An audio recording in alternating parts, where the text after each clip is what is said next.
السلام علیکم ڈیفینسرز friends, defence updates میں پاک فضائیہ کے JF-17 تھنڈر بلاک 3 اور بلاک 2 کی دبئی ایئر شو میں شرکت پر بات کریں گے۔ برازیل کی نیوکلیر پاورڈ سب مرین کی کنسٹرکشن، فلپینز اور امریکہ کی مشترکہ ایکسرسائز، ترک نیوی کی نئے نیول ڈرون کی کامیاب ٹیسٹنگ، چائنا اور سعودی عرب سمیت دیگر اہم بین الاقوامی دفاعی خبریں بھی اس ویڈیو میں شامل ہوں گی۔ So let's start.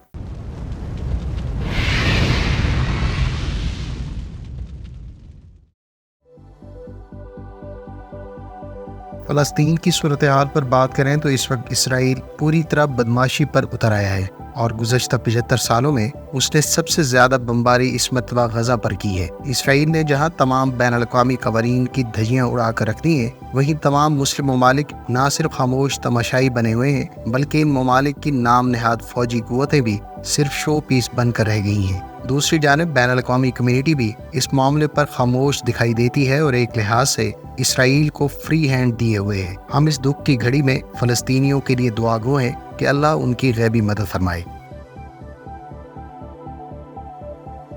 فرینڈز، ترک وزارت دفاع کے مطابق ترکی کی مقامی سطح پر تیار کی جانے والی البیٹراس ایس کامیکازی آنمینڈ سرفیس ویسل کو پہلی مرتبہ کامیابی سے ٹیسٹ کیا گیا ہے۔ میڈیا رپورٹس کے مطابق ایس حسان کی تیار کردہ البیٹراس ایس کامیکازی نیول ڈرون سے اس ٹیسٹنگ کے دوران ایک شپ کو کامیابی سے ٹارگٹ کیا گیا۔ اس ٹیسٹنگ کے دوران ترک کمپنی بیکر کے تیار کردہ TB2 ڈرون نے اس شپ کی ڈیٹیکشن کا کام سر انجام دیا، جبکہ البیٹراس USV سے، جس کو وار ہیڈ سے اکوپ کیا گیا تھا، اس آنمینڈ سرفیس ویسل سے ٹارگٹ شپ کو کامیابی سے سٹرک اور ڈسٹرائی کیا گیا۔ اس کامیاب ٹیسٹنگ کے بعد ترک حکام کا کہنا ہے کہ اس USV کے سلسلے کی کامیاب ٹیسٹنگ کے بعد ترک ڈیفنس سیکٹر نے ایک اور مائل سٹون اچیو کیا ہے۔ البیٹراس ایس آنمینڈ میری ٹائم سسٹم بنیادی طور پر 7.20 میٹرز کی لینتھ رکھتا ہے اور اس کا ٹوٹل وزن 1955 کلو گرام ہے۔ یہ شپ 40 ناٹس کی میکسیمم سپیڈ اور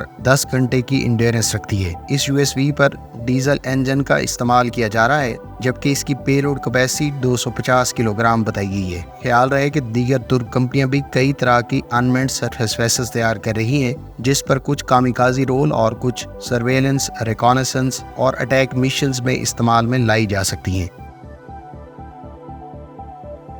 فرینڈز، پاکستان ایئر فورس کے JF-17 تھنڈر بلاک 2 اور بلاک 3 طیارے اس سال نومبر میں ہونے والی دبئی ایئر شو میں باقاعدہ شرکت کریں گے۔ دبئی ایئر شو کی ویب سائٹ پر جاری کردہ انفارمیشن کے مطابق پاکستان ایروناٹیکل کمپلیکس کامرا کی طرف سے JF-17 تھنڈر بلاک 2 طیارے جہاں ایریل ڈیمونسٹریشن میں حصہ لیں گے، وہیں JF-17 thunder block 3 static display میں اس ایئر شو میں پہلی مرتبہ شرکت کرے گا۔ دبئی ایئر شو میں پاکستان ایروناٹیکل کمپلیکس کامرا کا تیار کردہ سپر مشاق ٹرینر ایئر کرافٹ بھی ایریل ڈیمونسٹریشن میں باقاعدہ شرکت کرے گا۔ واضح رہے کہ پاک فضائیہ کے JF-17 تھنڈر طیارے ماضی میں بھی دبئی ایئر شو میں شرکت کرتے رہے ہیں، تاہم یہ پہلی مرتبہ ہے کہ بلاک 3 JF-17 تھنڈر دنیا کے اس لیڈنگ ایئر شو میں باقاعدہ پہلی مرتبہ شامل ہوں گے۔ خیال رہے کہ JF-17 تھنڈر بلاک 3 پاکستان میں ہونے والی 14 ممالک کی انڈس شیلڈ ایریل ایکسرسائز میں بھی حصہ لے رہے ہیں، جس میں سعودی ایئر فورس کے F-15 اور ترک F-16 کے علاوہ دیگر ممالک آبزرور کے طور پر شامل ہیں۔ اگر آپ JF-17 تھنڈر کی تمام تر ہسٹری، اس کے بلاکس اور ان میں فرق کے بارے میں تفصیلات جاننا چاہتے ہیں تو ڈیٹیل ویڈیو کا لنک آپ کو اینڈ سکرین پر مل جائے گا۔ فرینڈز، چائنا اور سعودی عرب کے درمیان جوائنٹ نیول اسپیشل آپریشن ایکسرسائز کا باقاعدہ آغاز ہو گیا ہے۔ سعودی عرب اور چائنا کی نیول اسپیشل آپریشن فورسز کے درمیان بلو سوٹ 2023 کے نام سے یہ اس ایکسرسائز کا دوسرا ایڈیشن ہے۔ اس سے پہلے اس سلسلے کی پہلی ایکسرسائز 2019 میں سعودی عرب میں منعقد کی گئی تھی۔ میڈیا رپورٹس کے مطابق دونوں ممالک کے درمیان اس مشترکہ ایکسرسائز کا بنیادی مقصد جہاں دونوں ممالک کی ملٹری کوآپریشن کو فردر امپروو کرنا ہے، وہیں ان ممالک پہ پیس اور اسٹیبلٹی کو بھی فردر سیف گارڈ کرنے کی غرض سے کنڈکٹ کیا جا رہا ہے۔ چائنیز نیول اسپیشل آپریشن فورسز اور سعودی عرب کی نیول فورسز کے درمیان یہ ایکسرسائز 3 ہفتوں پر مشتمل ہے، جس میں بیسک ٹریننگ کے علاوہ professional training phase, comprehensive drill phase اور ٹریننگ سے متعلق 20 مختلف سبجیکٹس پر منورز کنڈکٹ کی جائیں گی۔ ان منورز میں live fire shooting, fast roping from helicopters, cabin searching اور انڈر واٹر ریکانیسنس کے علاوہ سنائپنگ، اور انڈر واٹر ایکسپلوسو ڈسارمنگ اور دیگر منورز شامل ہیں۔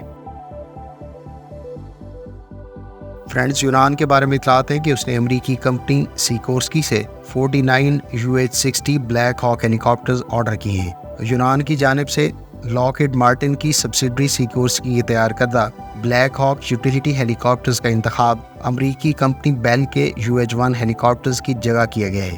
یونان کی جانب سے اپریل 2023 میں فورن ملٹری سیل کے تحت UH-60 بلیک ہاک ہیلی کاپٹرز کی ریکویسٹ کی گئی تھی، جبکہ اس ریکویسٹ کے تحت یونان ٹوٹل 49 بلیک ہاک ہیلی کاپٹرز امریکہ سے ایکوائر کرے گا۔ واضح رہے کہ اپریل 2023 میں یونان کی طرف سے فارورڈ کی جانے والی ریکویسٹ میں C-130 ٹرانسپورٹ ایئر کرافٹ کی بھی الگ سے ریکویسٹ کی گئی تھی۔ دوسری جانب امریکی کمپنی بوئنگ سے یونان نے کچھ عرصہ پہلے ہی 10 نئے AH-64E اپاچی ہیلی کاپٹرز کے علاوہ 20 نئے CH-47F چنوک ہیلی کاپٹرز کی بھی ریکویسٹ کر رکھی ہے۔ فرینڈز، پولینڈ نے فرینچ کمپنی تھیلس کے ساتھ 400 ملین یوروز کا کانٹریکٹ سائن کیا ہے۔ فرینچ کمپنی اس کانٹریکٹ کے تحت برٹش کمپنی بیبکاک کی جانب سے پولینڈ کے لیے تیار کردہ فریگیٹس کے حوالے سے بیٹل مینجمنٹ سسٹمز، سونارز اور دیگر سینسرز فرینچ کمپنی سے ایکوائر کرے گی۔ خیال رہے کہ پولینڈ برطانوی کمپنی سے برٹش ٹائپ 31 فریگیٹس کے ڈیزائن پر بیسڈ بیبکاک کی ایرو ہیڈ 140 فریگیٹس ایکوائر کر رہا ہے، جس کے لیے پہلے بیان کیے گئے سسٹمز فرینچ کمپنی کی جانب سے پرووائڈ کیے جائیں گے۔ تقریباً $1.8 ارب کی لاگت سے پولینڈ نے برطانوی کمپنی بیبکاک سے ٹوٹل 4 فریگیٹس آرڈر کیے ہیں، جس کے سلسلے کی پہلی شپ 2029 میں پولش نیوی کے حوالے کر دی جائے گی، جبکہ باقی 3 ملٹی پرپز فریگیٹس لوکل شپ یارڈ میں ٹرانسفر آف ٹیکنالوجی کے تحت پولینڈ میں ہی تیار کی جائیں گی۔ برازیل نے اپنی پہلی نیوکلیئر پاورڈ سب مرین الوارو البرٹو کی کنسٹرکشن کا باقاعدہ آغاز کر دیا ہے۔ برازیلین میڈیا سورسز کے مطابق برازیل کی نیوی نے اپنی پہلی نیوکلیئر پاورڈ سب مرین کی کنسٹرکشن کا آغاز 10 اکتوبر کو شروع کیا ہے۔ خیال رہے کہ برازیل کی پہلی نیوکلیئر پاورڈ سب مرین سے متعلق اسٹریٹجک پارٹنرشپ برازیل اور فرانس کے درمیان 23 دسمبر 2008 کو باقاعدہ فارملائز ہوئی تھی۔ برازیل کی نیوی کے لیے تیار کی جانے والی اس الوارو البرٹو نیوکلیئر اٹیک سب مرین کے بارے میں کہا گیا ہے، یہ 6000 ٹن کی ڈسپلیسمنٹ پر مشتمل ہوگی اور اس کی لینتھ 100 میٹر بتائی جاتی ہے۔ اس کی ٹاپ سپیڈ 25 ناٹس اور یہ 25 سال تک جوہری ایندھن پر سرو کر سکے گی۔ اس شپ میں ٹوٹل 100 پرسنل کی اکاموڈیشن متوقع ہے، جبکہ یہ ٹوٹل 6 533 ملی میٹر کے ٹارپیڈو ٹیوبز کے ساتھ کروز میزائلز اور اینٹی شپ میزائلز کے علاوہ ہیوی ٹارپیڈوز کو ڈپلائی کر سکے گی۔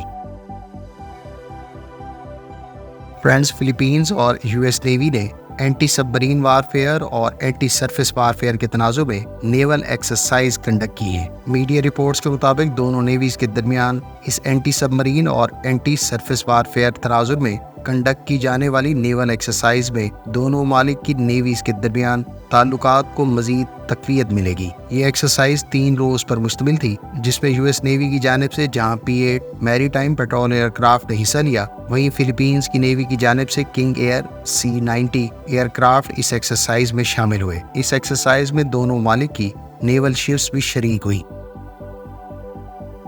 یہ تھی آج کی ڈیفنس اپڈیٹس۔ امید ہے اس ویڈیو سے آپ کی معلومات میں اضافہ ہوگا۔ ملتے ہیں نیکسٹ ویڈیو کے ساتھ، اپنی دعاؤں میں یاد رکھیے گا۔ اللہ حافظ۔ پاکستان زندہ باد۔